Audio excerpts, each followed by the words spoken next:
Welcome back. Every year we like to gear up for the Festival of Books by introducing you to talented authors, and today's is extra special because we're meeting her really at the start of her career, and she's in the process of writing one of her first novels. Welcome to the show, Arianna Velosa. Arianna, thanks so much for being here today. Well, thanks for having me here. Of course, it's a pleasure to have you. You're so talented already, and you know, you've written a couple books already. They're still in progress, obviously. Yeah. But I want to ask you how you got inspired to get into writing in the first place.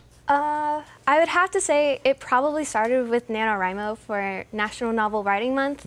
It's this thing every November, and my mom would always participate in it, and so me being me, I'm like, I want to do that. Yeah. And so I jumped on the bandwagon and I started writing, and then because I found that I liked it and I had so many ideas, here we are. You took it and you ran with it. So many people get started writing. Like I've tried to start writing a couple books. It never got anywhere because I just didn't have what it took, but you certainly do. And of course, you have to have inspirations in terms of authors that have inspired you, right? Who would you say that is? I'd have to say it'd be J.K. Rowling and Rick Riordan. Got it. Okay. And the book you're currently writing, it sort of is fantasy, right? Fiction. Yeah, it would be fantasy because, like, I like to use magic in them, so, yeah.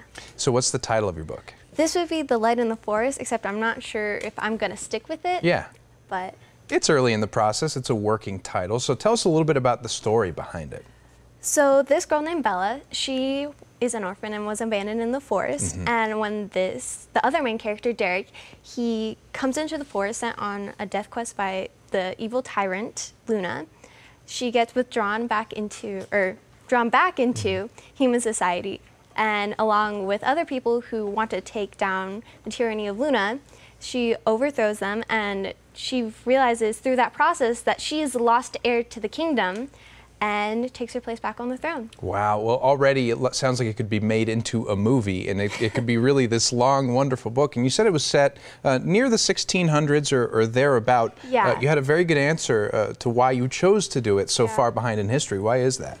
Well, I'm hoping that this will set up the future series that I'm hoping to write, so this is essentially my prologue to my series. See that? You're setting yourself up for the future, you know, early in history, and it's going to continue on. I could see this book continuing and continuing. So the characters that are in this book, you had to develop everything about them, how they look, their personalities. What was the process like to do that? Mostly I took people in real life, and I took pieces of them and elements of them, and then I turned them into my own creation. And then I put them into my books, and I'm like, all right, you're going to do this, you're going to be this, which sort of sounds a little bit manipulative. Well, it is. But it's worked. Well, so. You are the author. You create them, and you decide everything about them, and it's amazing that your imagination works that way. So if you had to have an ideal outcome for this book of what's going to happen to it once you've completed it, what would you want to happen? Definitely published, and me being the giant dork that I am, it would be a dream come true if I could get my book published with Random House Inc. Publishing, because that's the company that Rick Riordan got his Percy Jackson series and Red Pyramid series published through. Well, don't worry, I'm a dork too. Dorks rule the world. I hope that Random House is listening and that they'll be able to publish your book. Congratulations again on all the progress that you've made so far. I can't wait to read the finished product and just watch you grow into this amazing author. So Arianna, thank you so much for joining us today, and congrats again. Thank you for having me. Absolutely.